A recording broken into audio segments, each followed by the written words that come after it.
Okay, welcome everybody to the Referral Challenge Q&A Mastermind call for Friday, April 6th. Updates, I'm redoing the Winner's Way training. I'd hoped to have that done earlier. It's not done yet, but it's so much better now. It's more compressed. It's just better, all around better, and that's good. And what the goal is to release the SOP on Monday. I wanted to have it done last Monday, and it's just not. So, things just keep leaking on, but we're getting very, very, very close. And as I said, it's a dramatic improvement and ready to go. So happy about that and looking forward to showing you guys the finished product on Monday. Aaron, do you have any updates? Just one update, that this is proof that there is a God. The prodigal son has returned. Rick Streb is back with us today. I knew it was going there. It's good to have you back, man. That's true. In my defense, Aaron, I've been traveling some to some other masterminds, and like we were talking about, my daughter's college visitations. And then a couple of weeks, we didn't have the calls. Between all that, I think it was like 4 weeks in a row where either we didn't have the calls or I was gone. So it's not like I didn't want to be here. I promise you that. Yeah, well, it's good, and it's good to have you back too, Adrian. It's been a while, but I hear through Camellia how things are going, so I'm happy to hear that things are going well. But I'd like to hear it from your mouth too. So, what's that? That's basically the reason why I'm here right now. Say hi to you guys. Good. To be present so that you don't forget about me. That's a good reason to be here. We appreciate that. So. On that note, why don't we just start with you, Adrian? Just give us an update. Let us know how things are going, and just give us an update. Yeah, it's good. What you were saying earlier is what I've been looking into, which is like the Winner's Way training. I'm on like the third video about it. So, are you completely redoing that, like video by video, or should I still keep going with what I'm on right now? It's up to you. I'm going to keep all those videos that were already created. I'm just going to put them into a YouTube. They're already on the YouTube channel. And I'm going to leave them up there because it's good information. It was just too much. It was too slow. My delivery wasn't really. And so what I don't want to do is bore people or lose them. I need to keep people active. So it's good information. You can watch it if you want, which I think would be a good idea. But there are already 3 new videos, and I'm going to have 3 more by Monday. Okay, cool. Awesome. Yeah, I really wanted to ask about that. Otherwise, things are going good. My other pet project is still to set up a funnel, just to like a staff marketing funnel to have people always applying. That's still in the works. The Winner's Way training is in the works. Other than that, like right now specifically, we're just in between like challenges that we're doing. So like we ran 2, we're running our 3rd challenge now, like just a 6-week challenge for non-members. And then our team, they asked me to give them a break.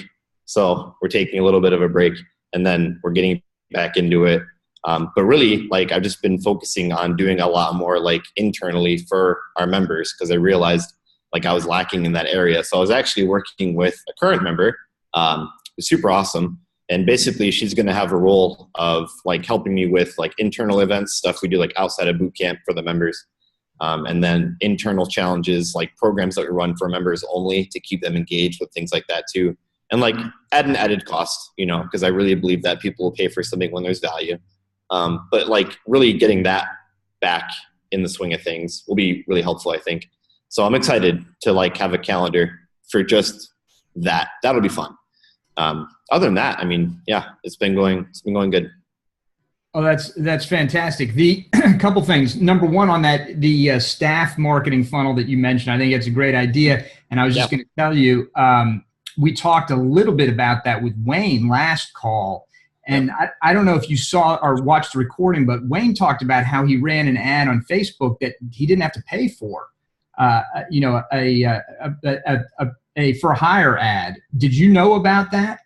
No, I didn't actually. Okay, you ought to try that. And actually, just when I was making a post in the referral challenge earlier today, when I posted something, one of those images. Is that a job posting thing? Is that what that is? Yeah, it prompted me. It said, "Hey, is this a job posting?" Oh, yeah. Yeah, and that's what Wayne had happened to him when he posted an ad. And he said he only got one lead off of it, but he ended up hiring the dude. It was a perfect lead. So yeah, look into that. If they're going to give them away free, hell, that's the best way to continually drive leads. Yeah. Yep. The other thing I wanted to ask you, in last week's call, we had a discussion about who folks are using to do their Facebook ads. Who are you doing? I assume all these challenges were through Facebook, and if so, are you doing your own advertising or are you outsourcing? I run the ads. I do them. I make my own videos. Catherine and I actually make videos, and then we split it based on gender. So like her ads are directed toward females. My ads are directed toward males. We also do ads that are like the app is called InShot, but it makes a meme. So like you can have the video, and then on top or the bottom, wherever you want, you can have text, which is nifty because then there's actually writing on there too. But yeah, we just do them here, like in our facility. That way it's congruent, because like people see this and then they actually come here and it's the same. Like makes a lot of sense. That was a problem I had because I used to outsource my advertising, and it was incongruent between what was being shown and what we walked into. And thankfully, like, God bless, Kat and I are both pretty good on video, so it works out. That's fantastic. And does she film you and you film her? Yeah. We just we sit here on like Saturdays for like 5 hours and we just do it. That makes it easy, though. You have that common thread. It's something you can do together. That's awesome. Yeah, it's a huge step out of her comfort zone. I'll say that. But she does it. It's so funny. Hey, okay, so I want to keep going with this because this is interesting. Number one, what was the name of the app that you just mentioned? InShot, INSHOT. Okay, and what does that app do? It just helps you what? Yeah, so you can take your videos, you upload it into the app, and then you can add text that like is on the top or the bottom. While the video is playing, the text is there. So it's nice because then people can see. Like, so for people who tend to scroll pretty quickly Facebook, like they don't want to read all the ad copy, but they can see what it's about because like my video will be playing and like right above it it'll say like 6-week challenge, and like I can have something underneath where it's like 15 local guys, or for Catherine like 15 local ladies, so it's nice. It adds text to the video, so it's kind of convenient. Oh, that's beautiful. What's the technical word for that, Aaron? What's that called when you have text overlay on a video?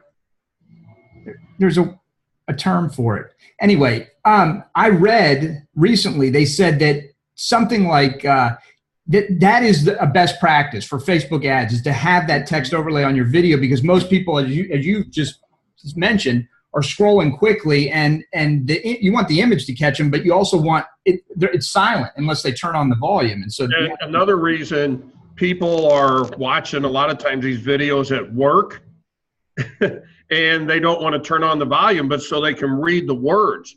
Yep. If they can read what you have in the closed caption. Closed caption, thank you. Yeah, they're still going to be fine. And because if they're at work and they turn that on and it starts making noise, they're going to get in trouble. They don't go back to it. Yeah. They were interested. They clicked on the ad. Now they don't go back to it. You lost them. Whereas they can read it with the closed caption. They don't risk getting in trouble unless they're just blatant holding their phones. Then that's something with their job, obviously. But that's the reason you put closed captions in there, because a lot of people on their mobile phone, they're doing it while they're at work when they shouldn't be. And we have to understand the way they're playing it. And so make it to where they can still read our message. Yeah. That's what I'm doing with my MPS ads. That's great. The only thing I want to figure out how to do is what was the app again, Adrian? InShot. InShot. Hang on. Shot with a T. Yeah. It's in the bed. Okay. Like a white thing. Adrian, your volume's cutting in and out. Can you hear me now? Yeah, but just barely. All right. Sorry, might be my connection. Not sure. All right. I'm gonna turn up the volume on my end because I'm not through with you. Great. I'm curious about the ads. Now, do you guys you script your video before you shoot it, or you just storyboard it? What do you do? We script it so we know what we're going to say beforehand. It's like a quick 30, 45-second video. Do you use cue cards or do you just memorize it? I just memorize it. Yeah. Yeah. It's easy. We just memorize the script, we just run it, and then it goes. So it's really just briefly telling them what the program is about, what they get, and then the call to action is in there too. Basically, like click the link above, type in your information, and we'll give you a call. It's pretty easy, straightforward, so it works. And then when they click on the ad, they get taken to a landing page, and then I basically allow them to like self-schedule appointments. And so then my time is spent confirming those appointments and meeting with people. Awesome. Are you doing any remarketing off of that landing page? Are you you have a pixel on there? I have a pixel on there, but I haven't done any retargeting. I just have like a lot of ad sets. So like, for example, like I'll have anywhere from like 3 to 4 ads per ad set, basically. So like for me targeting guys, there's like 3 different ads of me. For Catherine targeting ladies, there's like 3 different ads of her. So a lot of it is based on just the volume. And then we just control the spend for the ones that are performing well, and then cut out the ones that aren't performing well and just keep it going like that. But you can even get your ad cost down to considerably cheaper if you start retargeting, like what Eric was talking about, by like when they, for example, you've got your pixel on your landing page. Is your landing page like a form or something, or is it a actual sales page?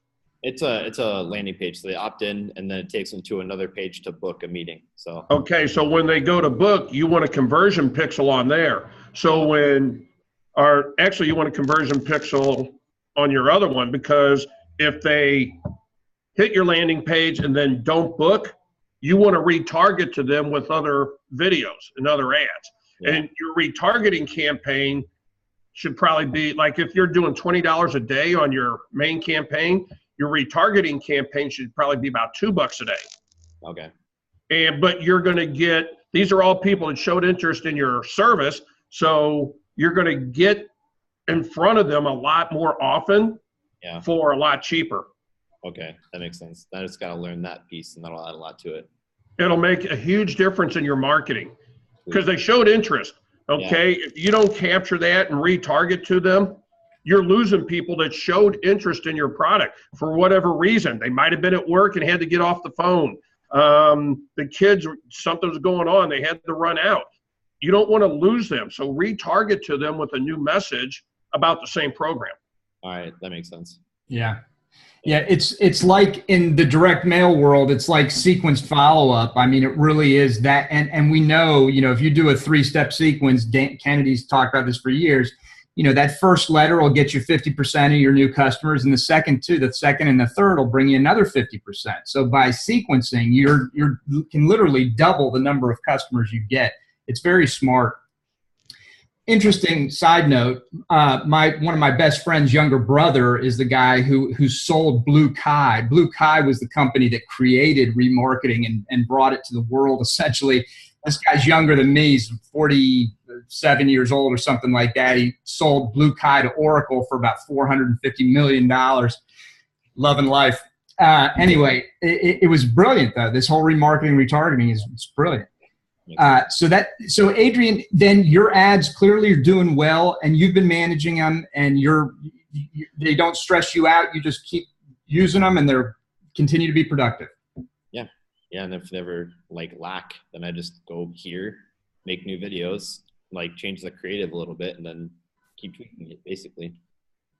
That's beautiful. Yeah. That's beautiful. It's interesting because you clearly you've got it down. I know Chris Gray's got it down, but you guys are in the minority.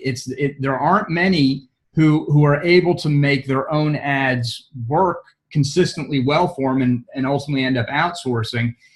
And I think, there's a combination of factors. It's not just about being marketing savvy. It can be a lot of different things that go into it. But power to you that you don't have to outsource that. That's not probably the biggest factor is they're taking action and doing it. Both of them are. Yeah. Instead of stepping on their own feet and thinking, oh, is this going to be right? They're just taking action and getting it out there. Yeah. That's how you find out what works and what doesn't. Yeah. And there's another thing too about I don't know. There's a lot to be said about selling done-for-you marketing, So there's a lot of agencies out there that want to sell you on, oh, we can just do your ads for you. And so I think it's, for business owners, it's an easy it's an easy thing to fall into. It's like one less thing to worry about, you know? Oh yeah. So you don't really, But you still have to understand it, or you're going to exactly. lose money with those agencies. Yeah, exactly. So like, they don't really teach you much. Like most agencies that are out there don't delve into detail. They don't show you what they're doing. They don't want to like teach you how to do it. So you just end up kind of taking what they give you, and then it's like, all right, what do I work with now? You know? Oh yeah. Yeah. They absolutely don't want to teach you how to fish. They just want to give you the fish. That's it. Because you're going to need new fish every day. But if you find a good one, they are glad when you do understand it yourself. Like right now, I'll be honest, I'm using 2 different ad agencies, one for Pro Diets and one for Nutrition Profit System. And they know I go in and look at the analytics, and they know that if I see something to add that I don't think is going to work, I'm letting them know. And, you know, so and I'm just doing it because I don't want that to take time from the other things I'm doing. That's the only reason I'm doing it.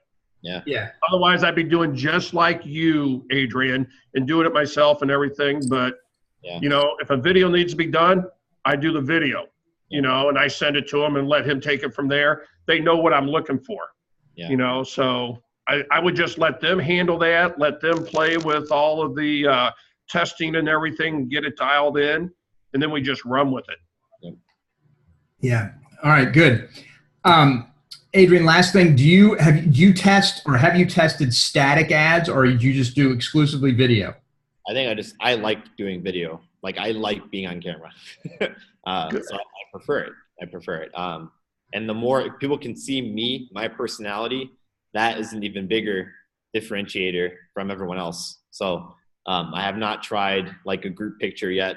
I have plenty that I've used before, and I know they do well. I just haven't done it yet because the video has been working good so far, you know? So that's excellent. It.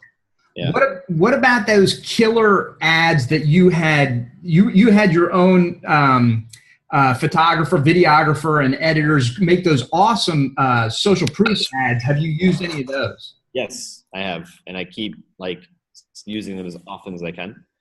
For the purpose of the 6-week challenge, I haven't used them just because I want something that's short, sweet, to the point with the call to action. Yeah. So I haven't used them for the 6-week program yet. But conveniently enough, it's really good because I actually use that video. Like I use it for the challengers, for people who are new. Like I use it as like a tool to basically like resell them on why they should be here.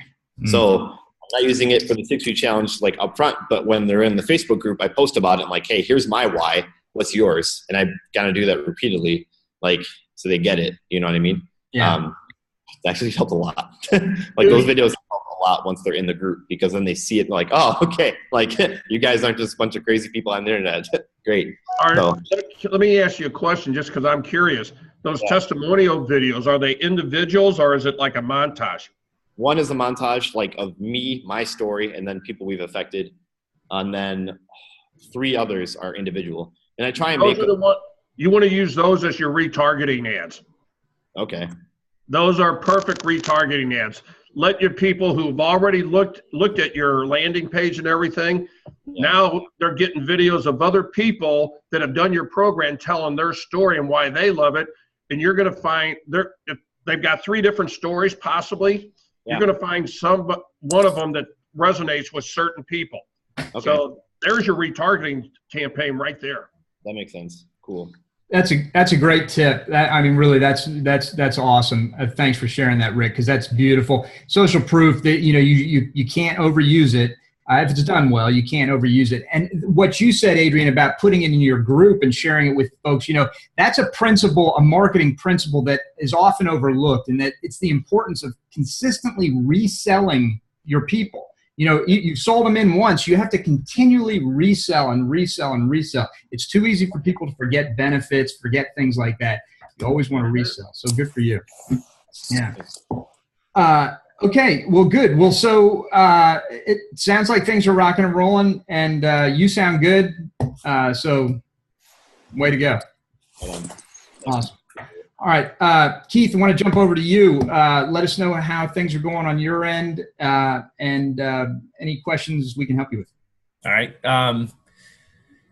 So we're in end of week 5 of our 6-week challenge. So I'm, curious. I mean, I'll see how we end up as far as, how many people join when it's all said and done. And I'll definitely report that to you guys.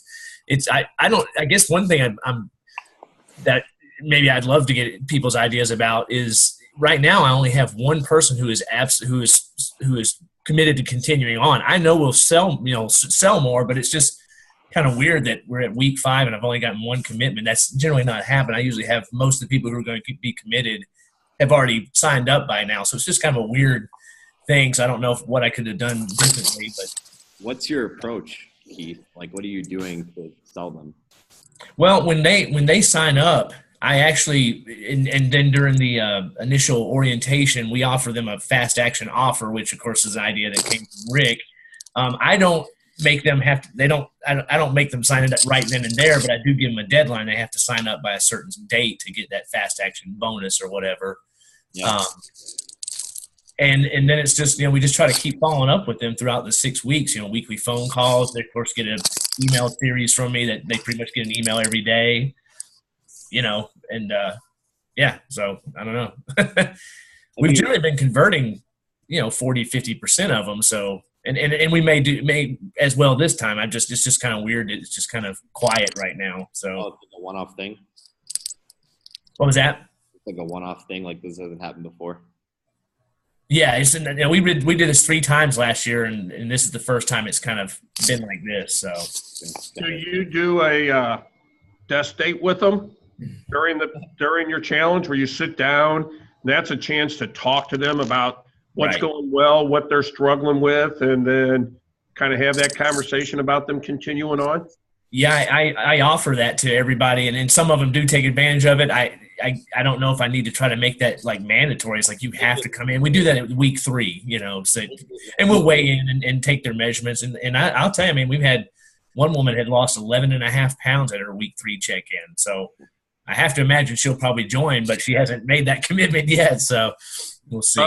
What percentage of the people actually did your test date or success session, whatever you want to call it? It was probably half. Probably, 50, probably 14 or 15 people actually came in and did that. So. And what is it usually? How many usually come in historically? I think in the past it's probably been closer to 75% of them will actually come in. And of course, we always have there's a handful of people who get through probably week 1 or 2 and then we never see them again. They just quit even though we reach out. But of the ones left, I mean, we usually get a good 70% or so will come in for the desk date. So, and then maybe that's why this is a little bit more quiet this time, because it was definitely a lower percentage. That's what I'm thinking. You could be a little bit more, in a subtle way, a little bit more aggressive about getting them to sign up for that. Like at the end of the sessions, hey, everybody go in there right now and get signed up for your desk date.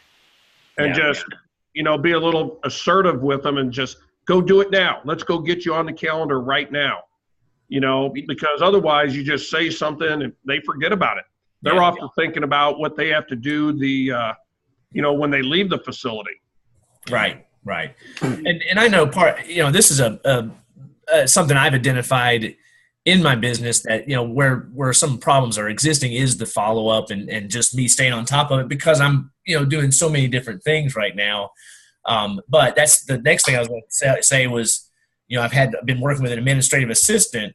We've been building out these systems using Mike's ROI system, and I'm meeting with my head trainer next Thursday to start passing off a whole lot of stuff onto her that will allow me to then focus more on when we're doing these leads. Basically, I'm going to be kind of like in charge of the leads, bringing them in, getting them, into a front-end offer, and then, contacting them all through the front-end offer. Once they're sold a membership, they'll get turned over to my head trainer for kind of the ongoing process, like the onboarding SOP that Eric and Aaron created and that kind of stuff. The handwritten cards and that stuff. She'll be in charge of that. So I'm hoping that's going to allow me to be more involved in these front end situations as far as getting everybody in for a desk date and doing all that stuff. So. Keith, I can share a little bit with this. So I'm not sure this is the right way of doing it, but I use similar to what Rick does. But in our front end offers, I literally make them sign up there to go on, to continue on. And like they don't have an option. Like if they don't want to continue, if they don't want to sign up there with the option of continuing on, then I don't sign them up. I'll send them out and say that I don't think we're going to be a really good fit for each other. And the funny thing is so I've never had any issues. I sign them up and say, hey, at any point during this time, the first 20, typically we do like 21 to 28 days. I haven't done any 6-week programs in a long time. But I say, at any point during it, if you're not 100% satisfied, if this is not for you, you just let us know and you never make another payment. For the first time ever, somebody asked me the other day, like, well, that just doesn't make sense. Why would I have to sign up to continue on? And I said, and I honestly kind of came up with this answer on the fly, but it worked pretty well. I said to him, I said, a couple of reasons. I said, one is, you see how busy it was. The guy had a long time getting in for an eval to begin with. It was really busy. I said, and then think about your cell phone. I said, when you get your cell phone, how long have you been on a contract with your cell phone for?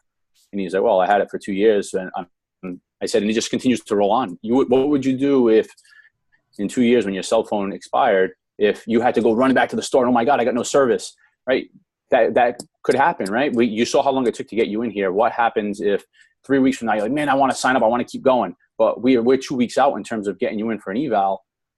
That doesn't make any sense, right? Now you have to wait, and now you lose all the progress that you already made. You lost that jump start, which is what this is all about. If you're not satisfied, cancel within the first 30 days. There's nothing, no harm, no foul. And he said, no, yeah, that makes a lot of sense. So I kind of put it more so like we're trying to do him a favor of not having to reschedule, because our jump start is in the morning. All of our evals, I'm not doing evals or I'm not doing meetings at 5:30, 6:30, 7:30 in the morning. They're all done later in the afternoon. So here's a guy, he has to come in to train. He has to leave. Then he's got to come back at night to try to meet with me. We got to try to figure a way to fit it in the schedule. And just like Rick said, these guys had everything else. The last thing they want to do is try to fit something else in, because now you're trying to get him in. And then the 28 days goes by, the 6 weeks go by, 1 week out of the gym, and they're already back into their old routine and they forget all about it. Right. So I make it like mandatory right there. So it might be, I don't know. I'm not sure. Rick might even do this too. He might make it mandatory. I'm not sure. Absolutely. But, they don't fill out that to continue on. Then they don't even do our program, because my approach is a little bit different, very similar to what Mike said. But when they ask me why they have to do it, I tell them very simply, because in 6 weeks, I don't want to have to chase you down if you want to continue. 1, 2, you don't want me chasing you down and constantly trying to sell you, because that's going to make you feel uncomfortable. And then and this is the one that does it every time, I say, and finally, this makes everybody responsible for themselves. Everybody in here are adults, and they should be able to be responsible for themselves. I just make you responsible. If you decide you don't want to continue, you just have to let me know 7 days before the end of your challenge. Nothing ever happens. But if you like it, it's all taken care of in advance. And again, it puts it back on them, that they're responsible for them, not me chasing them. The first time that I ever did a challenge like that, I did it similar to like what you're saying right now, in terms of like, okay, now I'm chasing them down. So we had like 40 people do it. And I'm like, holy cow, I set up 40. I had a meeting with 40 of these people. And now I'm going to try to set up another meeting with all 40 of these people in 1 month. It's like pulling my hair out trying to make this happen. I'm like, let's give them some responsibility. Here it is. You're all 40 of you are now signed up. You don't want to continue, you let me know. But it's now on you to let me know. Yeah, and it works really well that way. And then your desk date or success session, whatever it is, it's not about selling them again. It's just about helping them. And it changes the whole dynamic of that meeting as well. Yeah. See, because I think a lot of the people, the way you're doing it, they're afraid it's going to be a sales session. People don't like to be sold, but they like to buy. So kind of shift the whole dynamic that way is what Mike and I have effectively done. So Rick, just to clarify, and Mike too, you guys, you're only sitting down with the individual one time. They complete their marketing, whatever marketing brought them in. Somebody schedules an appointment, they come in, you sit down with them, and that's when they're sold into whatever the FEO is, and they're given the fast action offer. Correct. Okay. All at one sitting. I just meet them one time before we have our orientation. It's all done then. When they come in, They come in like off a WUFU form, however, call on the phone, whatever. They set an appointment. They come in. We're getting them into the front end offer. And then at that same time, the fast action offer is a part of that agreement. Right then and there. So all of that part, the sales part's done. Now the only selling I really have to do is show them a great workout, make sure they're having a great experience in here, and let that do the selling instead of traditional selling like most fit pros are trying to do. Yeah.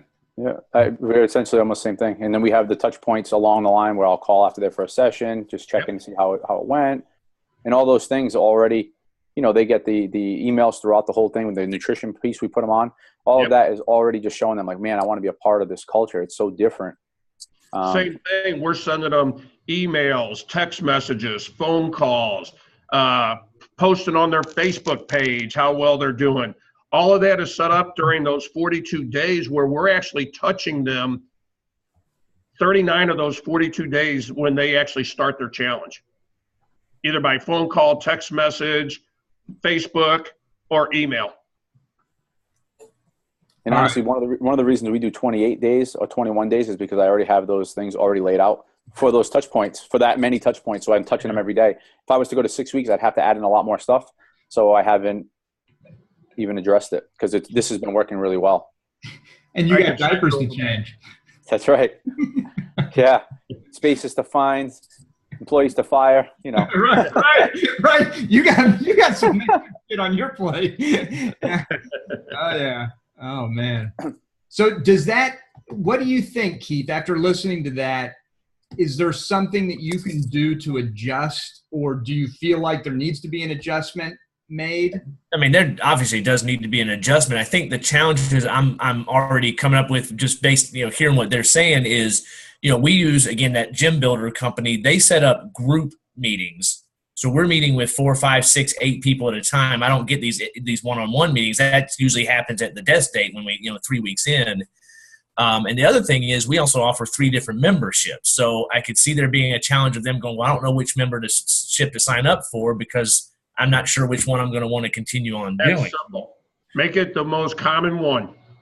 Plain and simple. That's what you have in your fast action offer. And I will tell you, even though I just said I do them typically just one-on-one, there's times when it's getting close to the end of the challenge, and Eric and I have talked about this before, where all of a sudden people wait to the last minute. They always do. So the last time I think I had 27 appointments in a 48-hour period. Well, there was times I had 3 or 4 going at the same time. And I did the same thing with all of them. Yeah. So, it's just once you have that script, what you're comfortable with saying to them, dialed in, I don't care if there's 1 or 14 people here. Actually, at one time I did it in a group sale, in a group close like that. And I have one person saying, well, do I have to do this? And literally in front of everybody said, no, but you can leave right now because the only way you're doing the program is if you do this. And he filled it out right there in front of everybody. Because I said, I just got done telling you, I don't deal with flakes. If you're flaky enough that you're not sure you're going to continue and you don't want to fill out that part, then you're not a good fit for us. He obviously filled it in. He's been a member ever since. Right. Yeah. Okay. Yeah. That's good. The one thing in terms of that, I mean, I've had people come in for a 28-day, like a 28-day jump start. Recently, just 2 weeks ago, this woman came in. We started talking about our goals and all that stuff. And I told her, I said, honestly, I don't think this is the best program for you. I think that this is what we need to do. And I actually signed her up for a 12-month semi-private for 3 times the amount of money instead. And she respected the fact that I wasn't just trying to push her into one direction. I was telling her, I don't think this is a good fit for you. And I'm that way. I mean, if somebody, like I had a woman come in, actually another woman came in, she had double hip replacement. She's got scheduled for a knee replacement. She wanted to do our MRT program, which is, I'm like, that's not a good fit for you. She's like, oh, I really want to do it. I said, unfortunately, I said, we can work with you in a semi-private setting. I said, this is what I think. If this is not what you want to do, then unfortunately, I'm not going to be able to take you on as part of our family here, because I just would be doing you a disservice. And that right there, boys and girls, is the most powerful sales technique on the planet, the takeaway. Yeah. Yep. You're willing to take it away, and they know that you're not desperate. It works even if they know that you're doing it against them. Yeah. Yeah. And he became the assistant buyer instead of a salesperson. Yeah, right. So they trusted him because of the way he did it. Yeah, that's good. That's very good. All right. And I think so. A lot of really great feedback. A lot of things for you to consider, Keith. One for sure is to simplify that offering. Down to, I think what Rick said, just whatever's most popular. Move them into that. Yeah. Simplification so important. All right, because if they have too many options. Well, that's what I was saying. Yeah, that would be easier handled in a one-on-one setting if you've got more options. And as long as as long as we continue using Gym Builder, I won't have that option to do it in a one-on-one setting. Keith, could you? But we can help you dial that in too. Yeah. I'm more than happy to. I just sent you a message about it, but I'll say it here too. I'm more than happy to help you dial that in. Cool. I appreciate that, man. Absolutely. Thanks, Rick. That's really nice. Yeah, I definitely want to dial it in before we run another one, and see if we can't do better, a lot better. Yeah. But, for this group right now, I would encourage you to do what Rick alluded to earlier, which is reach out to everybody and say, hey, you've got to come in for this meeting, and here's why. And just give them one simple reason why. It doesn't even need to be anything grandiose. You just need to give them a reason why, as Cialdini says. You just need to say because, and then a few words after that. But I'd compel them to come in, because otherwise you're leaving, I think, too much up to chance that you might just have a bad group and you could lose out. And I think because it's your 5th week of your 6-week challenge, I think your reason why is because we want to make sure you're going in the right direction, regardless of what you're doing. We want to make sure we keep you going in the right direction. Perfect. Right. Yeah, right there. Okay. Yeah. I'll do that.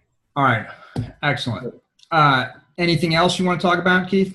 Other than that, I'm getting ready to launch my first flag program. I've got a night of the week that I can do it. I'm just gonna, I've been sitting on that and sitting on it. And I was finally going, you know what? I just need to jump in and do this, because it's not, it's not rocket science. It's science. And actually Rick even shared a two email sequence with me.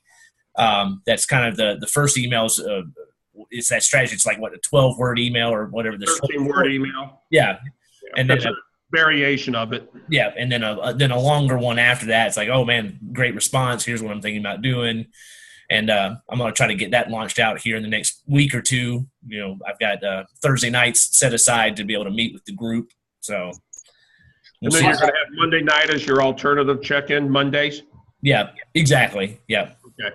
Yeah. Okay. What is a flag program? Fat loss accountability group. Yeah. Oh.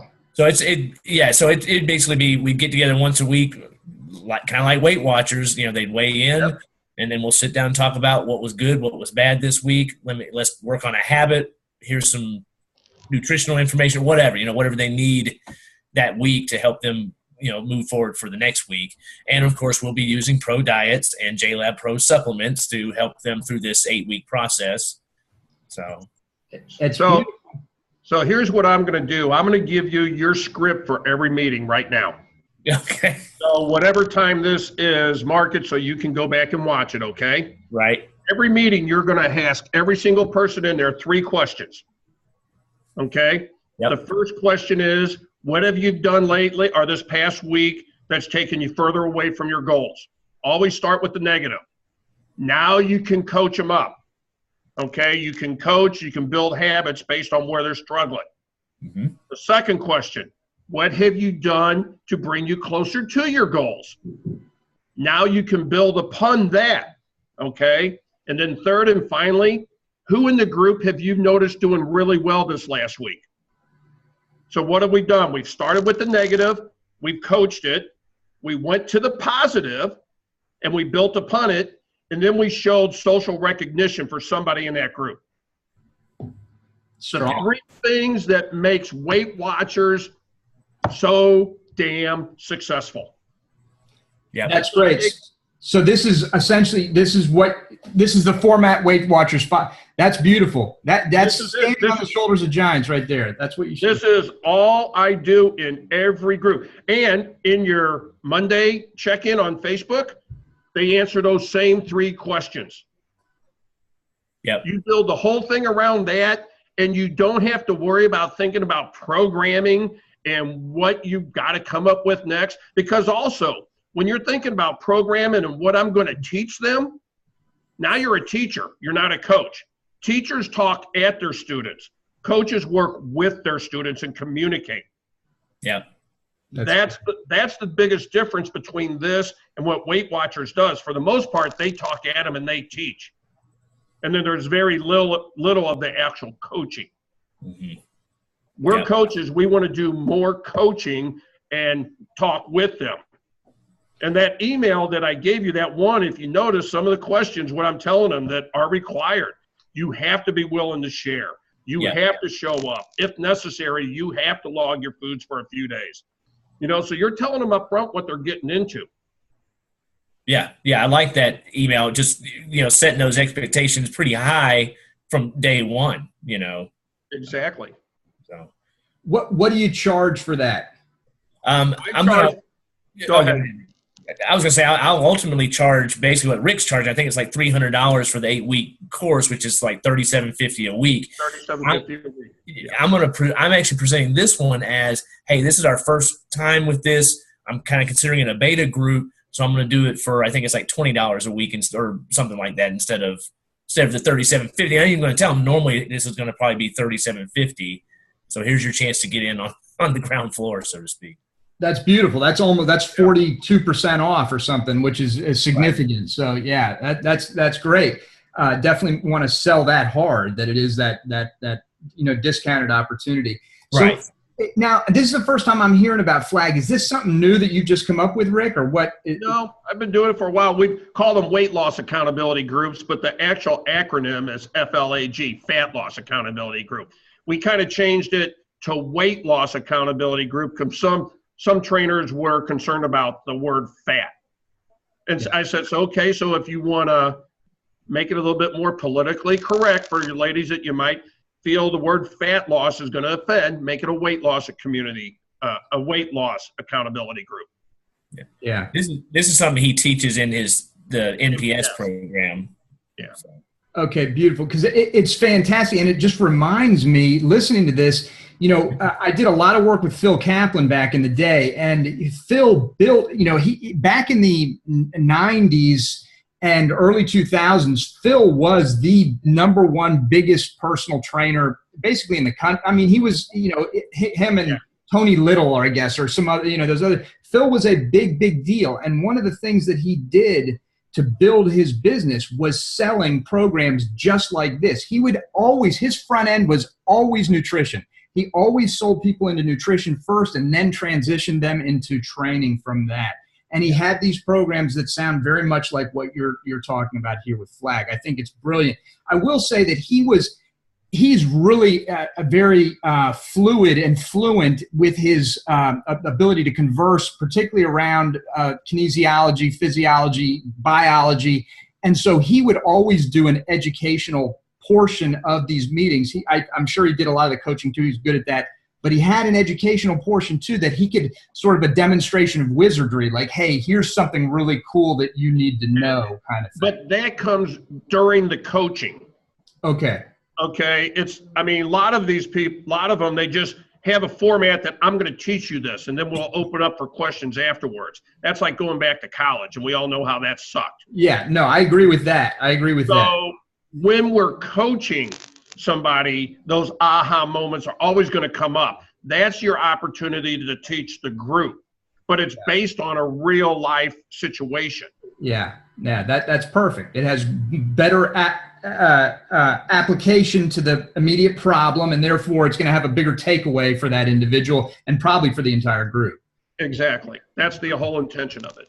Yeah, now that is strong. That's exciting. And you know what? You get this thing to work, Keith, and everybody uses it. And then you can start testing it as your front end, because I know now you're doing it internally, right? You're just going to market it to your list.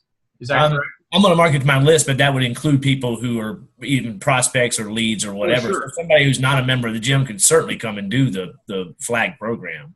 Yeah, but what I'm saying is for this one, are you going to do any cold external advertising? It's just no, I'm not going to advertise on Facebook or anything like that. I just want to, and again, we're going to require they have to do before and after pics and testimonials too, so then I can use that for my external marketing. Yeah, see, one of the conditions in that email, the very last one is you will provide a video testimonial for me.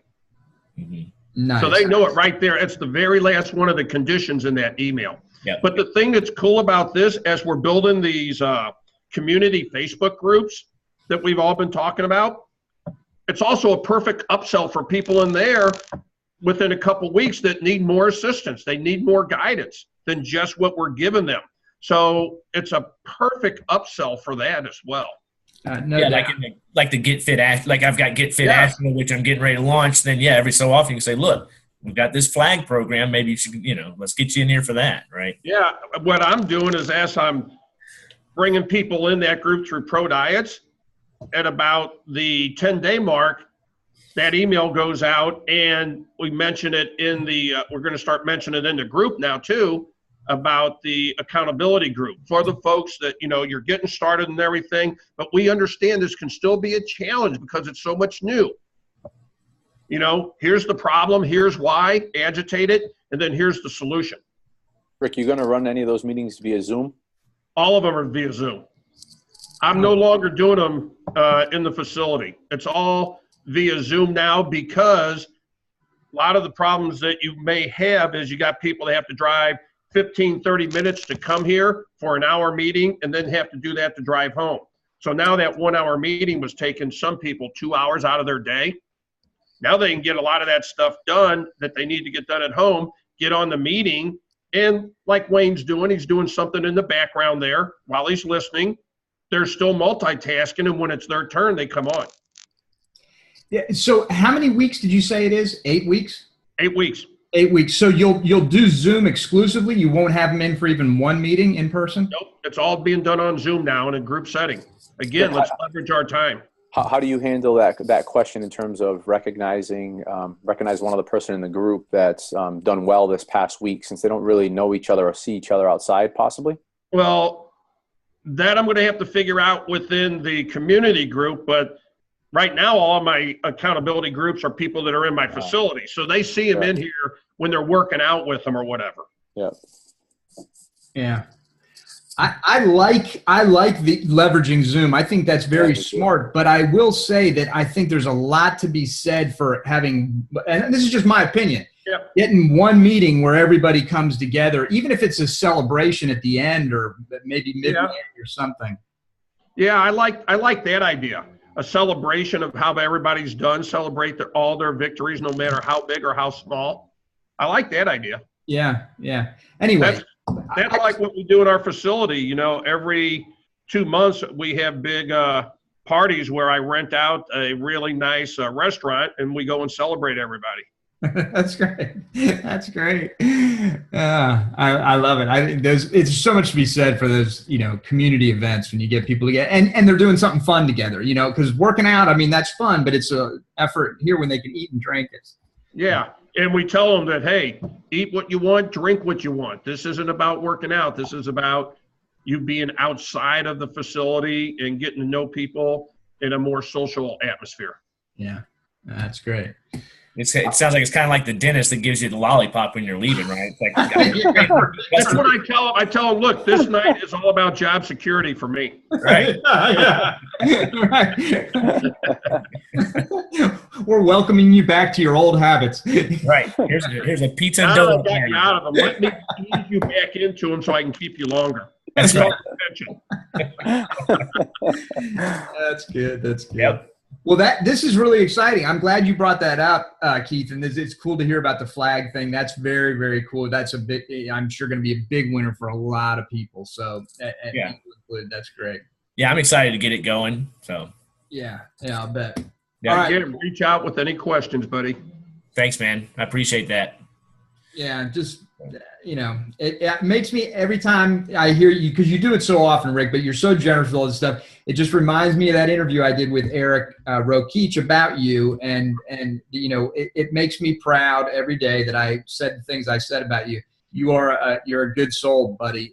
You go the extra mile for everybody, and we all appreciate that. Absolutely. Well, thank you. I appreciate that too.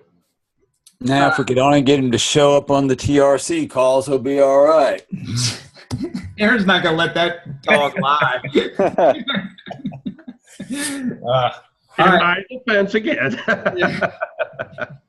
Mike, I want to get down to you, and I want to hear what's going on with the latest. If you can talk, it looks like you might be. Yeah, I'm at home. And also, I want to make a comment. I think this might be the very first time I've ever seen you without your hat on. Nah. No? Okay. Definitely not. Yeah. Definitely All right. not. So go ahead. Tell us what's going Eric, on. I'm going to ask you something though, because I was kind of surprised when we met Mike in Orlando. Is he taller than you thought he was? No. I thought Mike would be like 6'4", 6'5". You're what, about 6'1"? Taller than I expected. 6'2". 6'2"? Yeah. I just had this thought that you were really, really big. And I mean, you're a big guy, but you're not.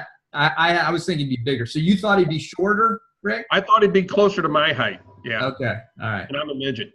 Yeah. Yeah. But you're like two of me, double wide though.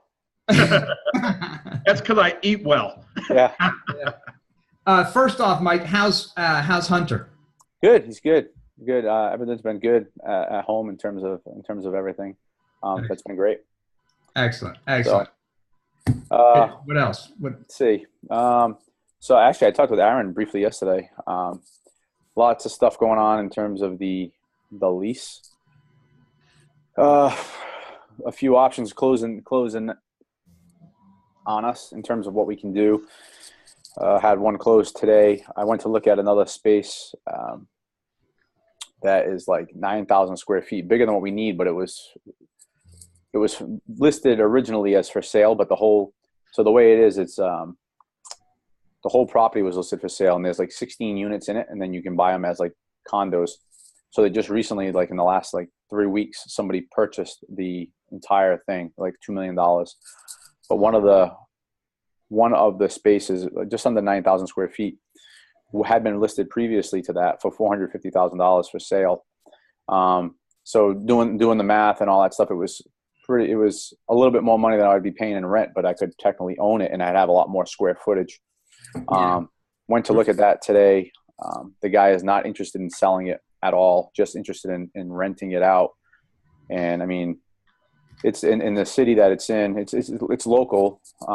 But the property taxes are absurd. So, and it's a triple net lease. So it was going to bring our rent up like almost triple what we're paying right now. So it was interesting though. I looked at two spots there. One was just way too small. Then I had that one there. You know, she was talking to him about, well, if it's so much, she talked to the guy about willing to subdivide it. And even still, I mean, the price per square foot was significantly higher than a lot of the other spots. So I had looked at one about, this was before the vote had even happened. I looked at one that's only like 2.5 miles on the road. It's not as big as we wanted, but it's bigger than what we have. She called them. I went back there after the meeting earlier today and met with the owners this time. And they've agreed to put in, there were no showers. They agreed to put in a couple showers. They agreed to put in another bathroom. There was some water. They put on a new roof 3 months ago, but you could tell there was some water damage before. They have agreed to rip everything out and redo all the insulation and everything.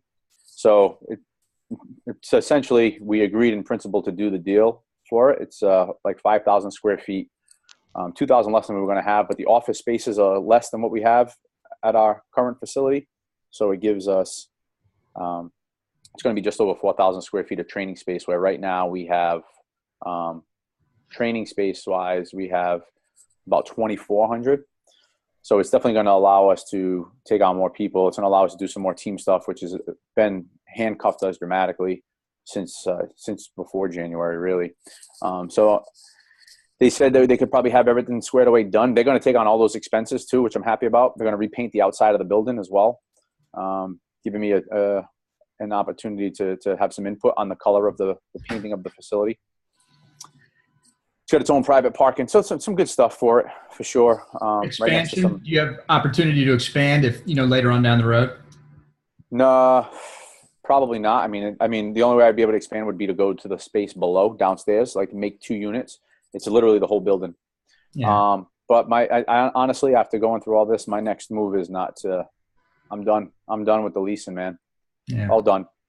I'm not putting any more money in. I'm buying my next spot. So if I was seriously contemplating buying the space I was going to see, that was 9,000 square feet, bigger than what I needed. It was only going to be a little bit more than what it would be about maybe about $800 more than what I'm going to end up paying in this place here per month. But I'd own it. I'd be able to actually sublet to baseball spot. I'd be able to cover my rent pretty even more so. You know what I mean? Cover the note. But unfortunately, the times are ticking, and I can't sit much longer. I have other spots that have been closing on us, so I don't want to end up in a spot where we have nothing and have to go back into like a mill or something like that. So, what is the time horizon? When do you have to be out?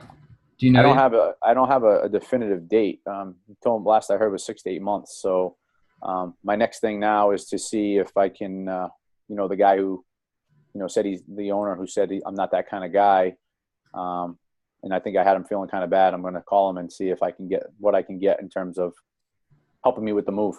See if he's willing to, after he pulled the carpet out from underneath me last minute like that, just inked himself a huge millions of dollar deal. If he's willing to help us in the move process. Yeah. That's my plan.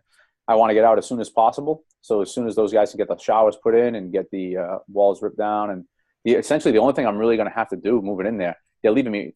So they have some really pretty sweet office furniture and file cabinet systems and stuff like that. They're leaving all that for me, their computers, so that I can have them. Wow.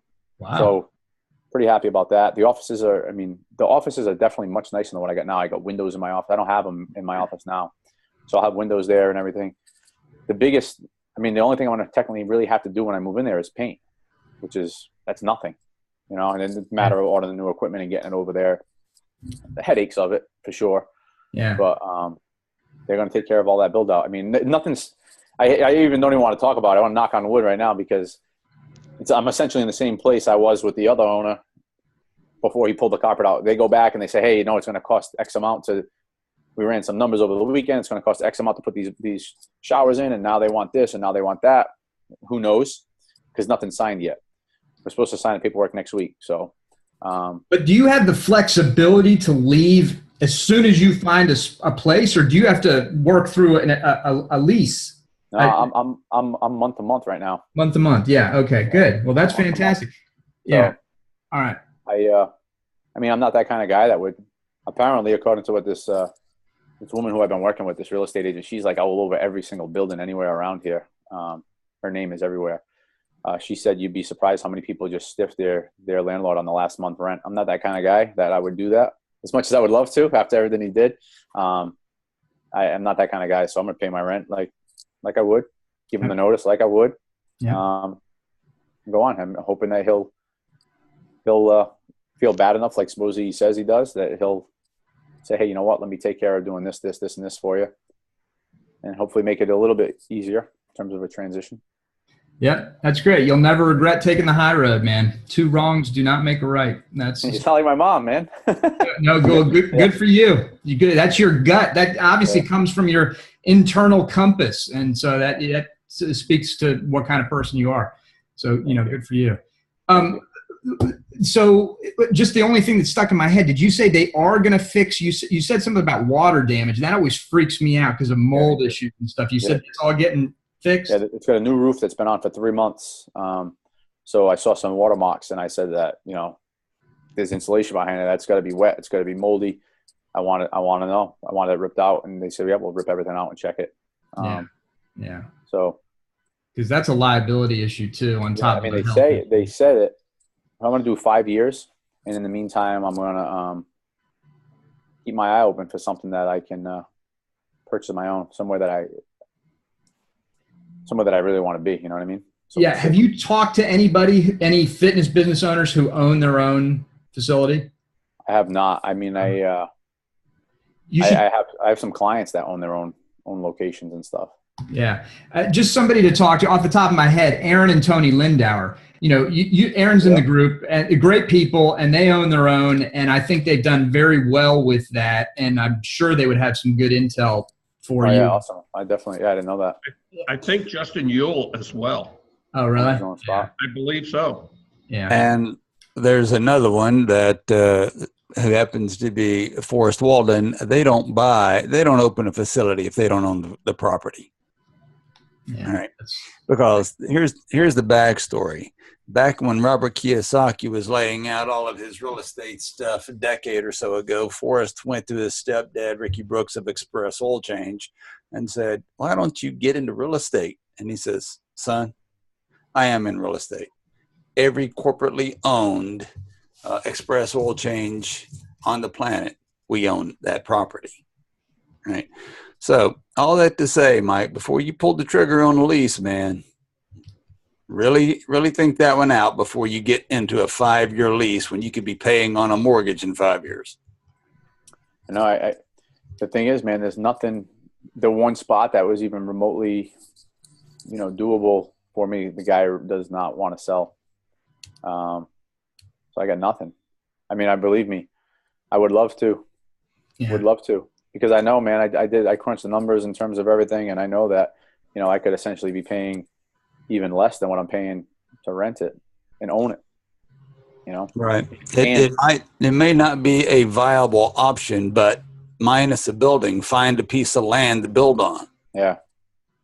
Just thoughts, buddy. I know. Yeah, I've been thinking about that too. I actually had somebody who does a lot of like the space buildings and stuff like that. His one of the guys that works for him used to be an architect doing the designs for all that, and he was giving me some ideas of ballpark, like what it costs per square foot, because that's, there's more things I need to learn a little more about in terms of I don't want to be in a situation where all the hidden costs start to add up, in terms of building it. So was it the landlords insisted on the 5-year lease, I take it? Yeah, I mean, I don't, to be honest with you, I don't want to be in a situation where next year I have to move again, to be honest with you. Yeah, I was going to say if you could get that to a 2 or 3 year lease, it gives you a little bit more flexibility. I understand why they want a 5-year lease, because that's how they're going to recoup the money they're putting into doing that build out for you. Yeah. I know. Probably recoup it till year 4 or 5. Yeah. Could you potentially sublet?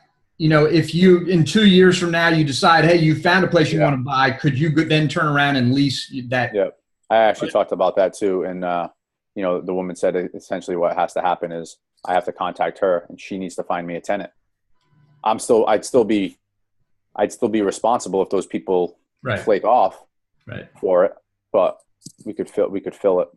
Right. And remember we talked about this with Eric in here one time, make that lease perpetuating. That way, if something did come up, you can assign your lease to somebody else without them coming back and having to renegotiate new terms. Yep. Yeah. So you want that lease to be perpetuating. I should put that down. Yeah, that's a writer downer. Yeah, we did an extensive. Yeah, we had an extensive talk about that. That was a couple months ago. But if you search the videos on the Facebook group, you'll be able to find it. That was for Eric Peacock, wasn't it? Yeah, because I put the notes under each video of what was discussed, and so you can just go back through. But yeah, that's good stuff to know. All right, Mike. So that's the real estate situation. What about the staffing situation? Can you talk about that? Yep. So I spoke with the attorney, and also I told you that my brother-in-law is also CFO for a major law firm. Yeah. There's over like 500 attorneys in the law firm, and it's huge. He put me in contact with the head of their HR, and the head of the HR and the attorney both gave me the same information. Essentially said that, believe it or not, this stuff happens quite often. Termination is not by no means you have to terminate him whatsoever, but it has to be documented. I have to document the entire thing. In terms of writing them up. So I got to do that. I actually have a meeting scheduled with him next week. I already talked with him about it, and he was. I don't even know if this was before our call or not. I spoke with him already, and he admitted the whole thing and said, I was so stupid. He was ready to resign. Yeah. Write a letter to all of our members explaining that the reason why he was not the specifics of why he was leaving, but essentially saying that nothing but good things about us in terms of his leave split from us. Right. If that was what came to be. He's a great coach, like phenomenal coach, awesome. So what I'm doing is I'm documenting the whole thing for how I found out, all the conversations I had with her all the way through. But then I'm also writing him up in terms of the violating the policy, what happens from this point forward, how he has to cease any kind of text message, direct message outside of the facility with this individual going forward, and that anything that violates this or is borderline violating this in the future will result in termination. And he's gonna have to sign that document too, and then I'll have everything will be covered. They said everything will be good to go. So, Mike, how's the female end of this responding to this news? I mean, is she wanting the guy to hang around? Is she? No, she specifically said to me, she's like, I didn't bring this to you right away because I don't want him to get fired. She's like, I don't want him to get fired. I like him. Just made me feel a little uncomfortable. I read. I don't know if I told you guys this. I read the messages. It was. Honestly, like I said, if it was, let's say I was a juror in a trial and it was going back and forth in there, I would say like it was back and forth conversation. He sent pictures. I mean, she didn't technically ask for the pictures, but she was not saying much. She was given plenty of inclination that she was interested. Yeah. So she specifically said she doesn't want him to be fired. What I need to do is cover my ass in terms of making sure that the whole story is documented, and then also in terms of writing him up. So that way, if God forbid somewhere down the line, she said like, oh, this happened, I have evidence of exactly, well, I did handle that situation, and this is what was done. They told me I don't even have to suspend them or anything. I'm up in the air on it still. My mind's like going all over the place right now. The last week, I haven't given. I'm speaking tonight at an event for like this. There's a banquet for 500 football banquet, 500 kids that I've been invited to go and speak to, from ages I think it's like 10 to 17. So I'm going there tonight. So I've been all over the place. I was happy to get some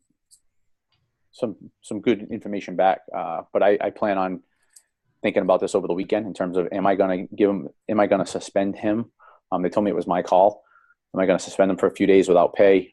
What's crazy is since this happened, since I had the discussion with him, he was already a good coach, but man, he's been a much better coach. Yeah, because he knows he's like shit. And I told him, I said, hey, listen, because he wants to do some bigger things in the fitness industry. I said, if we cut ties here, if I get rid of you here, you got no shot of really doing anything in the fitness industry. You got no shot of where you're going to go. I was the first guy to give this guy a shot, and don't get me wrong, he's become a good coach. But if we cut ties because of something like this and I have to let him go, and I don't think he's going to want to put me down as a reference. Yeah. You know what I mean? And he's got a big hole in his resume. But, they say showing contrition and remorse is a really strong indication of someone who has the right values and just made a mistake. And people make mistakes. And so, I think it sounds like you're coming to a satisfactory conclusion to this where nobody really has to get burned too badly.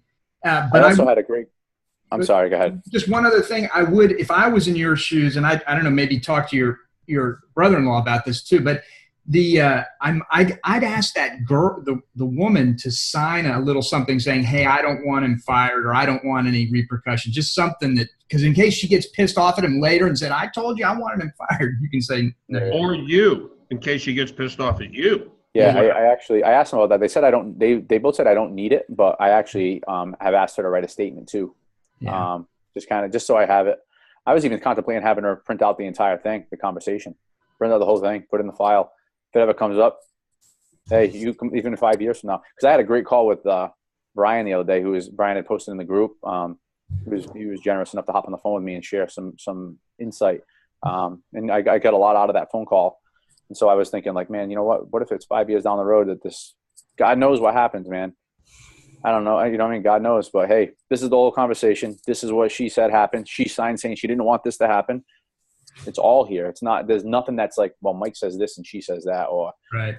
you know what I mean? So yeah, that's why I would document everything. I think your instinct is right, regardless of what the lawyer's saying. I'm not pretending to be a lawyer, but I'll tell you, I think they're biased because they're lawyers and they know, hey, I can win in court. I can win without this stuff in court, but you don't even want to go to court. Oh, yeah, Some exactly. shit goes down. You just want to say, look, I got it all here. You got no case. Drop it. Leave it. Mm-hmm.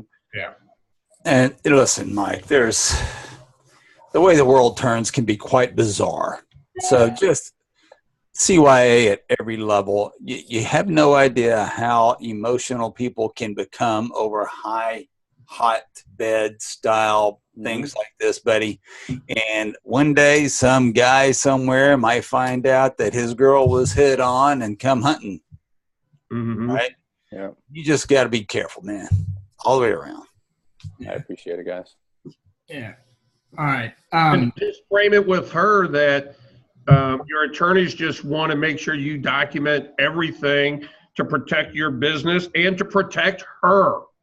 Yeah. And could she please print this out so you could have it in the file? Yeah. That's So you just let her know that you're trying to protect her too. yeah. And go ahead, Eric. No, I'm just going to say, Rick, you're very good at reason why copy. You know, there's a whole book about reason why copy. You're very good at it. You come up with this stuff right off the top of your head. That's strong. Yeah. And I would just say, dude, I mean, how to be sensitive and stuff like this is difficult without just coming out and being, forthcoming. But watch for the rebound effect. Good point. Watch for this guy and that girl who had a chemistry. Watch for it to come back, and just be sensitive to it. Yeah, that would be violating. That would be violating what he's going to get written up for. So he'll know that humans are broken, inevitably broken. So just heads up. I know. I've been thinking about that too, because I have another guy, younger guy, who's just out of high school, who's went through an internship with us right away, trained with us for a long time. He's been really good. I think I can actually see this kid as being a guy I can mold into doing sales and be able to essentially replace me down the road. And the fact that he's young gives me a lot of time to, it's not something I need to act on right away. You know what I mean? The kid's got another 4 years of college and all that stuff. So I've been thinking about that in terms of, all right, so what if I did have to get rid of this guy right now? What would be my move? What would be my plan? How would I attack it? Obviously, especially right now with everything going on, it would be, it'd suck for sure. But how would you handle it? Yeah. It's good that you're thinking those things through. So, All forward. Yeah. Yeah, no doubt. All right, let me get to Wayne. But, Mike, I want to talk to you later at some point, if not on this call, later on, about the software. I'm curious about some things, and I just want to get a heads up on that, but we'll do that later. Wayne, let me jump to you, brother. And I would have called on you earlier. I just wasn't sure if you were just listening in or whatever. But it's good to see you, as always. Give us an update. Let us know how you're doing and anything we can help you with. Thanks. I was driving, and I didn't want it to be distracting having that video on like that. Yeah. Everything's good. I've got some coaches lined up and training coaches, and still got some 21-day people that I told you about last week that are ending, that are joining, and I've picked back up on the personalized stuff that we've talked about before about handwriting thank you cards, and that seems to go over really well. It's well received anyway, and I also just recently purchased a course on how to build a membership site from Stuart McLaren. Yeah. And I know that you did a quote from him, and you copied and pasted something from him one time in the Facebook group. But something that he touched on in the membership group, I think it's going to parallel really nicely with my own business, because he mentions what you need to keep people long-term in a membership group is the exact same thing that we need to do to keep people long-term in a gym membership. And one of the things he mentioned is that instead of just you open up a membership site and throw a bunch of information at them, which is the way I've been doing business with members, they just get overwhelmed and they don't know where to start. So the same thing he suggested with a membership site is what I'm going to plan on doing for my boot camp. Is he says create a success path, so people can identify where they are along the journey of fitness. Like on the extreme left, like if you drew a timeline, the extreme left would be they're completely out of shape and they don't know anything about food, to somebody on the right, they got everything dialed in and they're just looking to stay fit, and they're continuing their journey. And then you identify steps along the way. And I was thinking that if I do that with the boot camp membership, if I create that timeline and then somebody can identify where they are along that path, then I can more speak directly to them on what action steps and milestones they need to be looking to achieve, and action steps to achieve to get to the next level, instead of just broadly talking in general and throwing a whole bunch of information out to people in general. And I'm sure something like this has come up before. Have you guys done anything like this? Yeah, I mean, that's how with NPE, I developed a thing called Evolution Accelerator, and this is how the way we delivered Evolution Accelerator, in just what you talked about with these milestones or mileposts, or where you achieve a certain. And we actually quiz people, so we teach them something and then quiz them. They'd get some feedback, and we'd find out how well they implemented and results that they're getting and things like that. So it's all about getting, as you just very nicely described, is getting them wins along the way, so that they know so that they feel a sense of traction and a sense of momentum, a sense of results. It's not just about, I got to get through all this content. I'm winning along the way. And this is one of the things we got to build into the referral challenge, without a doubt. This is one of the things that's missing from it. We have it to some degree, but not extensively. So I think that's brilliant. Engineering a membership site program can be daunting, but what I would recommend to you from a lot of experience on this, and I don't even follow my own advice, which is terrible, but I'm going to tell you what to do, and that's to keep it as simple as possible from the beginning, and then build as you grow. Start off simple, start selling people into it, and then you can always build and improve upon things as you grow.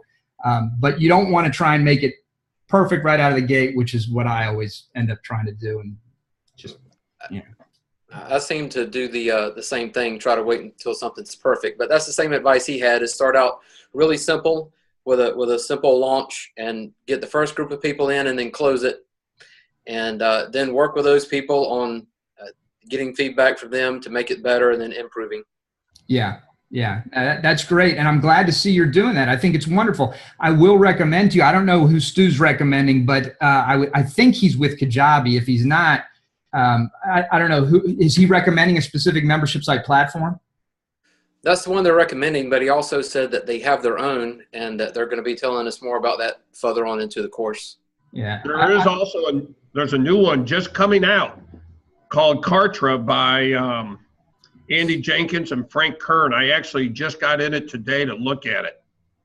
I use Kajabi too, like Eric was talking about, because it is so nice. But I'm going to have a look at this too, because it can replace a lot of different things, not just the membership site, but it's the ClickFunnels. You're actually receiving several of Frank Kern's funnels, sales funnels in there, that all you have to do is go and change a little bit around, like his 4-day cash.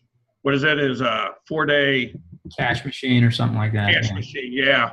Where all you got to do is just go in and tweak it with your service and everything, where he's actually giving you several of his funnels too. But that's another one that's just coming out. And how do you spell it? Go ahead. I'm sorry. How do you spell it? Kartra.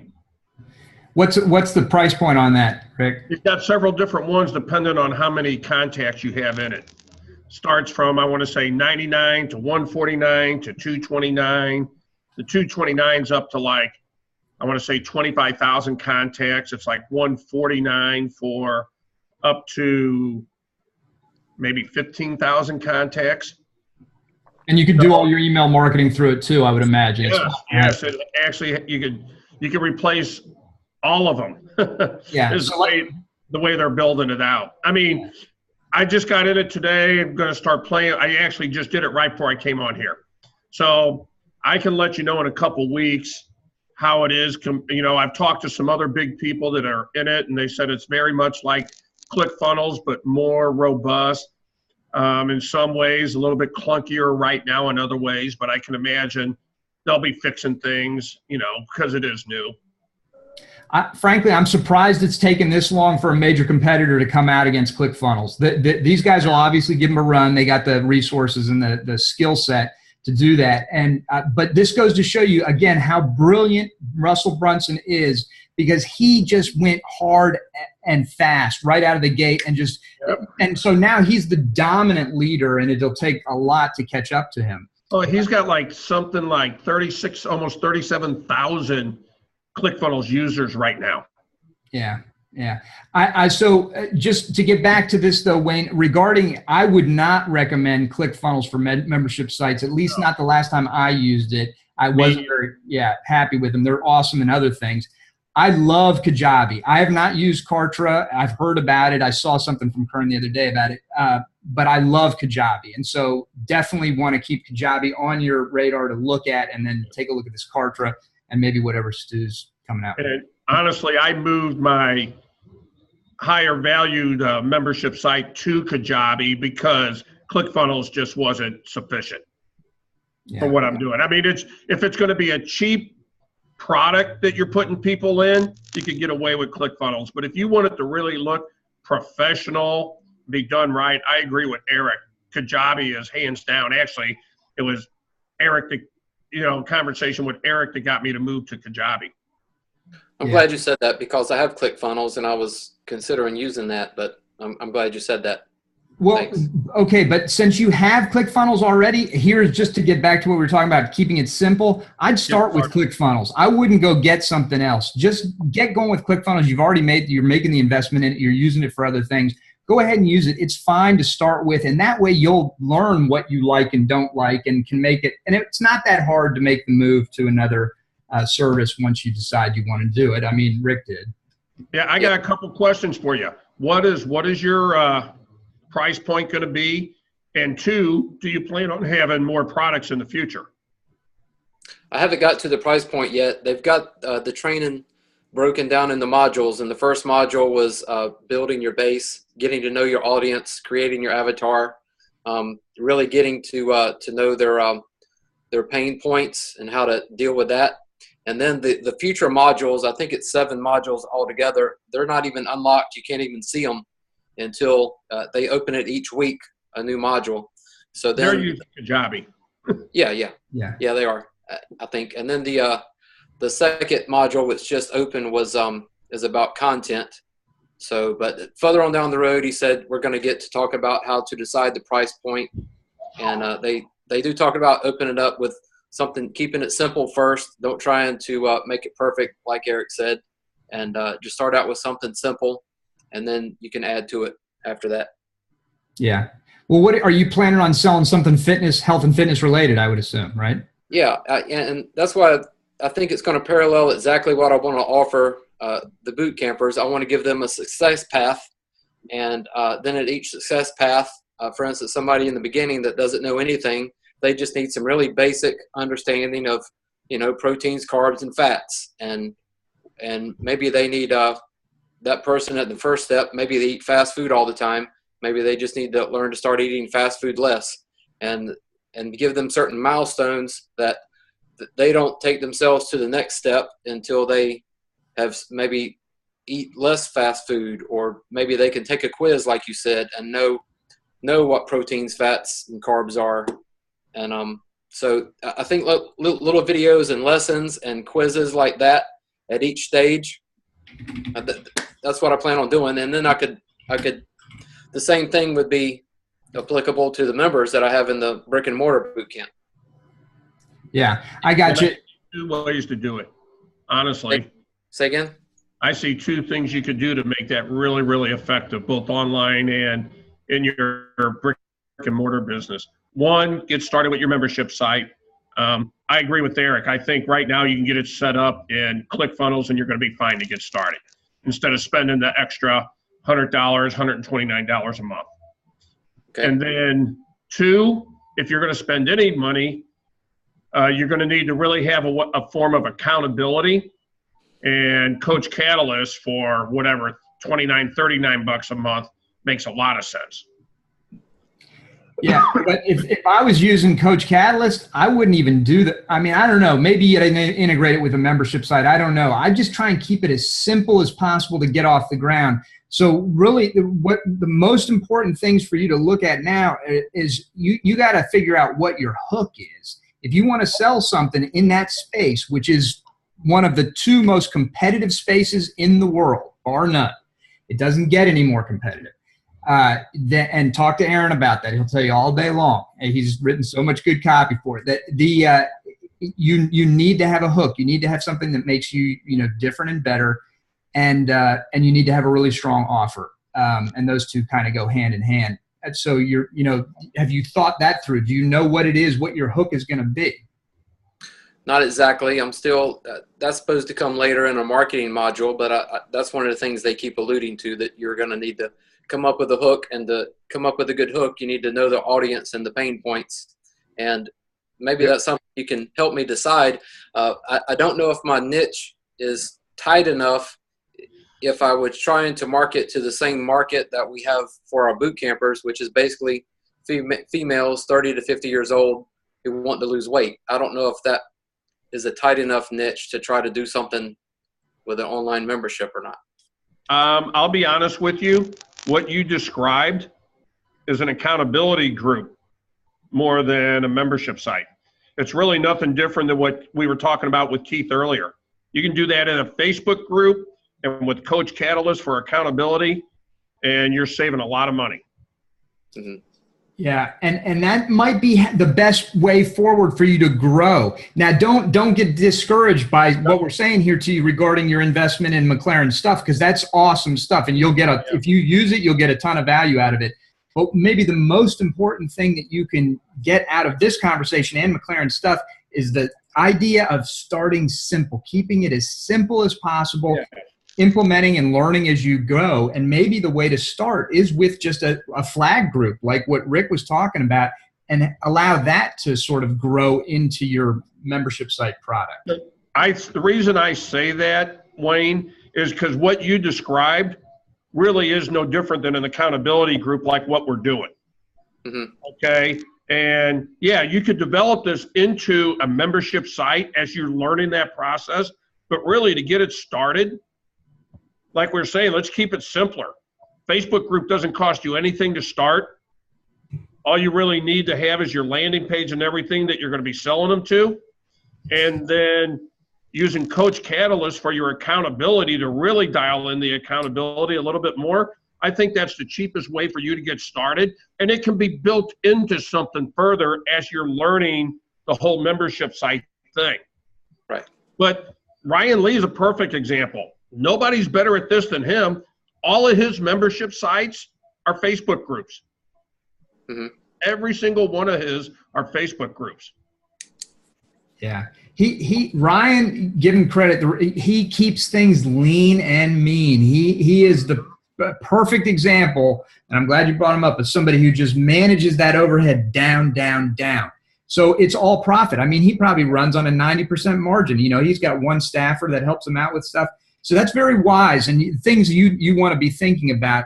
But most of all is, it's the time investment. You don't, learning a platform like even ClickFunnels that you're familiar with, learning the membership side of that, you're going to invest time. Creating all this product, you're going to invest time. It's a very substantial time investment. So the simplest, that's why the best thing, I believe, and I think we all agree, is create a very basic core curriculum for this thing, build it into the simplest application you can find that will deliver value to people. And maybe that's Coach Catalyst, maybe that's a Facebook group, maybe it is membership site. But the distinction that you need to understand is with membership site, generally, it implies you're charging generally a premium price, so it's going to be over, let's say, $30 and usually 47 to 97, somewhere around there. And they're getting some sort of content that they can't get elsewhere, or at least they can't get cheaper elsewhere. There's something special that you bring to the table. And what you described is, as Rick said, more of an accountability type group, but because the information, they can get that elsewhere. They can learn about proteins, fats, and carbs anywhere. So don't mean to ramble, but the other thing about the Facebook group that I like is the social interaction on it. You're not going to get that on the membership site. And a lot of times for accountability and for just folks in general, they want to be able to interact and hear stories about others to stay inspired on their weight loss journey. So a lot of stuff for you to consider. Right. Well, no matter what route that I take, I think the success path philosophy is something that'll help my indoor boot camp too. Absolutely. Yeah. And I agree with all that. 100%. Yeah. I was just thinking of the leanest, quickest way for you to get up and running and start being profitable and building basically your tribe, building your audience, building your memberships. Yeah. So take, for example, the referral challenge. Eric and I have built and built and built and built, and he's still building and still building and still building. And dude, it is a job. Yeah, so keep it lean and mean. And there's this little thing called the Occam's razor. Occam's razor is simply the simplest solution is the best. Yeah. So do that. In other words, as Eric said, do as he says, not as do as he preaches, not as he says. Right. The best advice I was ever given was a simple 3-4 word sentence from Pat Rigsby. He said, "Genius is in simplicity." Yep, that's right. And if he wouldn't have said that, NPS wouldn't exist right now, because I was trying to make it too perfect and too complicated. And when he said that, I was like, a whole weight was lifted off my shoulders, Wayne. And it made it easy to get it out the door. And until he said that, I probably cost myself a good $50,000 or $60,000 because I was taking too long to get it out the door, trying to make it perfect. Yeah. And trying to make it too complicated. And when he said that, it was just like everything came together. We got it out, and it's done really well for me in the last 2 years. Yeah. So think about that. The simpler you make it, the better it is, the more genius there really is in what you do. And you'll be thankful that you didn't sweat the bullets, man. Yeah. Yeah. The more you wear it on your back, the heavier it gets. The longer you carry it, the heavier it gets, is what I'm trying to say. Right. Well, they have the steps really well laid out in detail. So I think if I just follow it and do what they suggest, then I should be okay. I did watch a webinar of Ryan Lee a couple years ago, and I remember he said this. He said that people are so overwhelmed and so busy with information that they want it less and concise, just like you guys are saying. They don't want it all drawn out and big explanations. They just want the meat of it. But okay, let's go one step further. Think about the referral challenge here is a perfect example. Okay. Think about where the real value is. Yes, the content is unbelievable. The content sits in the membership site. Well, where do you really get the most that you learn from the referral challenge? In the Facebook group and on these calls. That's your model right there. That's exactly, I'll be honest, this is exactly what I modeled Nutrition Profit System off of. I've got the membership site that has the content that I want people to have access to. So there's a place for it. It's just a portal for it. No more, no less. But the real value is in our twice weekly Facebook calls like this and in the Facebook group where they get their information. This here is exactly what I modeled my current coaching program after. Right. Honestly, you guys. Yeah. And it's so true. And, Wayne, I was thinking how, maybe you could apply all this and roll this out. It's something like, the success path that you talked about. I like that. I think it's a great idea. And I think if you apply that, as you said, to your boot campers, and maybe make your boot campers a beta group where you have the Facebook group for them for your success path, and you do a weekly or a bi-weekly Zoom call with them, or you gather them in some way. I would imagine Zoom would be easiest. And you just start developing content that way by getting feedback from them, pushing some things out to them, talking about it, and then getting feedback and dialing it in that way. I think because the thing about products is that there's constant iteration. You're always improving the product. And the faster you can iterate, the more money you'll make, the better you'll sleep at night, the happier you'll be. It helps so much. So you want to look at how you can quickly iterate, and the best way to do that is to start getting feedback from real users as quickly as possible. And the best membership sites, Wayne, are usually content that people have done previously offline. Right. Okay, like this here is things Eric did and Aaron, what they've done in other businesses, and they've now put it together here. Same thing with Nutrition Profit System. It was developed with what I did in my physical building, and I've just put it together now as information online. That's really what a membership site is. It's no more than what you're doing really well offline. So what Eric said, there's really a lot to that. Dial it in there, and then you know what's going to work online. I've had the idea since we've been on here that I think maybe a Zoom call with people at certain success stages, because somebody at level 1 might not need to be on the same Zoom call with somebody that's on level 6, and all those level 1 people are going to have the same type problems, and we can address it better on like if they're all together. So I think it's a great idea to use Zoom for that. Yeah. The only thing I would think about that is that will increase your workload as opposed to one and having them all together. I mean, again, think about how Eric and Aaron does this. There's people that come in that've been in it longer than you and I even, and they're on the same calls getting their questions answered.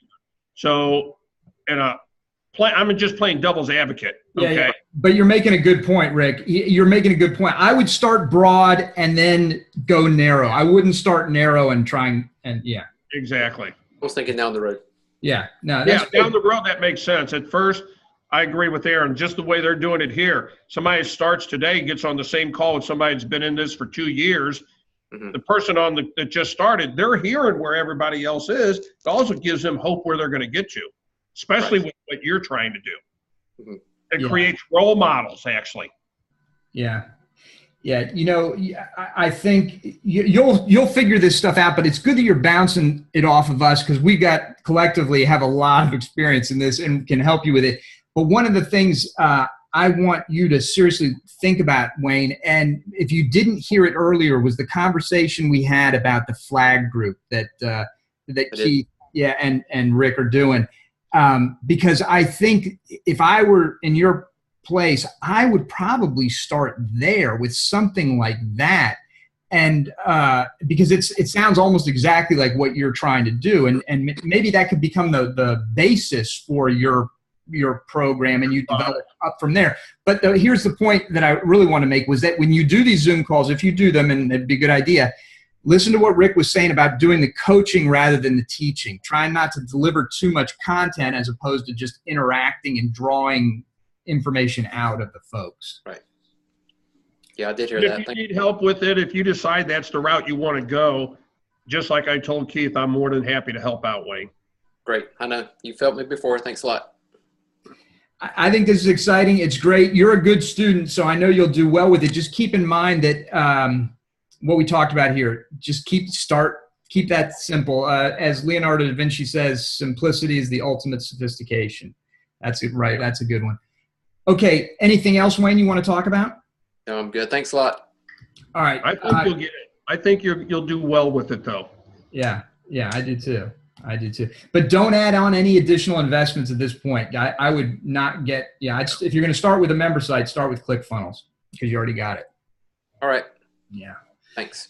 Okay, cool. Rick, I know, you're kind of like a third, you're like me and Aaron on this thing. So I never really, sometimes I don't even get to you, but is there anything you want to talk about specifically, or are you good? No, like I said, I'm going to be checking out this Kartra, and I'll keep everybody up to date with it because I just did the 14-day trial, but I'll probably continue on a couple months just to see how it does really develop and if it makes sense for what we're all trying to do. So I'll keep people informed there. So, Rick, just before you move on, what was it that drew you into the trial? Was it just curiosity based? Is there a feature that you think is better than what you're using? I mean, what motivated you? The whole idea of this is it's supposed to replace everything. Your email autoresponder, your shopping cart, your building your landing pages, your membership site. It's all inclusive, all in one spot. Instead of having all these different pieces that have to be integrated with each other. Yeah. So that's what drew me in, just to see what they're doing. Yeah, I think it's probably more curiosity. I think you hit it there, Aaron. But I just want to play with it and see if it really does make sense, if there's opportunities there. Because let's face it, I'm sure they're going to have an affiliate program just like ClickFunnels does. Oh, yeah. So you see where I'm going with that one. Yeah. If it makes sense, I want to be on the front end of that. Yeah. Right. Hey, what happened to Mike Filsame? Why isn't he with Andy doing this? Do you know? I don't know. I just think they pulled Frank into it because Frank's appeal to people in the online market. Oh, yeah. Oh, I think that's smart. I'm just wondering if Mike's in on the deal too, or if he's been left behind. I haven't seen his name anywhere, so I can't answer that. But I mean, Andy Jenkins has been around forever, obviously doing really well. Oh yeah. And and then to have the power of Frank Kearns, behind it, they're kind of doing a celebrity type sales thing. Of course, because those guys are celebrities. I mean, Andy Jenkins was the shit before Kern came around. He was bigger than Kern back in the day. Yeah, he was. You're right. And Phil Same was bigger than both of them. Phil Same was the original dude. He was butterfly marketing guy. He was the first guy to do $5 million in a month or something. He was huge. Yeah. Yeah. So, but I'm just going to check it out and play with it and see. Kind of duplicate some of the stuff I already have going, see how easy it really is to work, see if it really all integrates the way they say it does. And if so, it might be another alternative for some people, a cheaper alternative, instead of having ClickFunnels and having Infusionsoft or ActiveCampaign, et cetera, because those add up. And if it's saving people several $100s or thousands of dollars a year, it might make sense. No doubt. My only concern, and sorry if I'm stepping on you, Aaron. I didn't mean you. Yeah. No. Oh, okay. No. My only concern with that is that, and I read a very interesting article by the Lead Pages guys when they bought, or I think they bought Drip, the email marketing service Drip.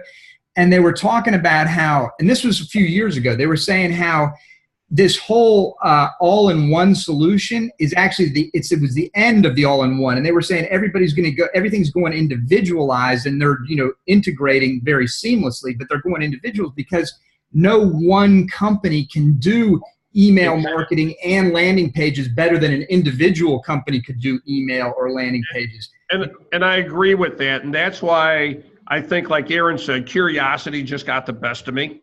Yeah. To just see. And so if I stay in there for a couple months and it costs me $300 or $400 or $500, just, I've lost money doing sillier things.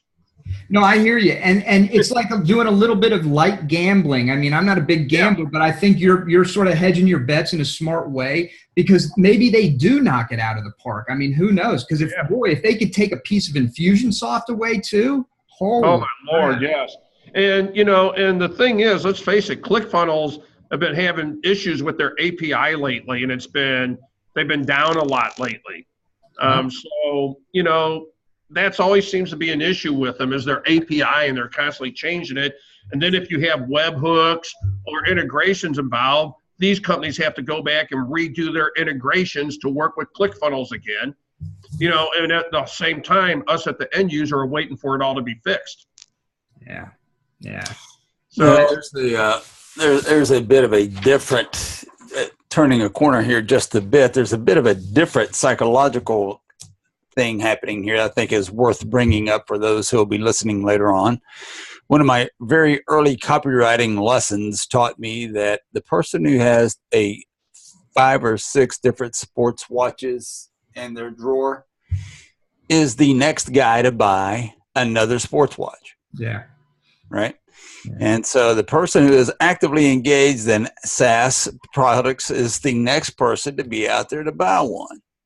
So anyway, I just thought that was worth bringing up. Yeah, and Rick's a perfect example of that. He's owned them all. Yeah. Yeah. Exactly right. Yeah. Yeah, and you know who else does that? Alicia, same thing. Every time I talk to the girl, she's on to a different email marketing service. I mean, I don't even know. She's gone through about 8 or 9 of them. And now I think she's stuck with Infusionsoft. But yeah, so it's a lot of folks do it. You know, I did it. And yeah, it is. It's interesting. You know, and a lot of these people will do it just to see how you can improve your own products and services, to be quite honest with you. I mean, I might see something in there that can help me improve NPS. Yeah. You know, these guys are good. I mean, we know Frank Kern knows how to sell. He knows how to put together a funnel. So, yeah, if I can go and look and see what he's doing, if I get even one nugget out of it, it's going to pay for a lot more than that 149 is the way I'm looking at it. Yeah, I completely agree. All right, guys, we're going to leave it at that. Thank you all very much. It was a great call, as always, but really, really enjoyed it today. So have a wonderful weekend, and we'll see you all on Facebook. Thanks for y'all next week. Get it. Thanks. All right.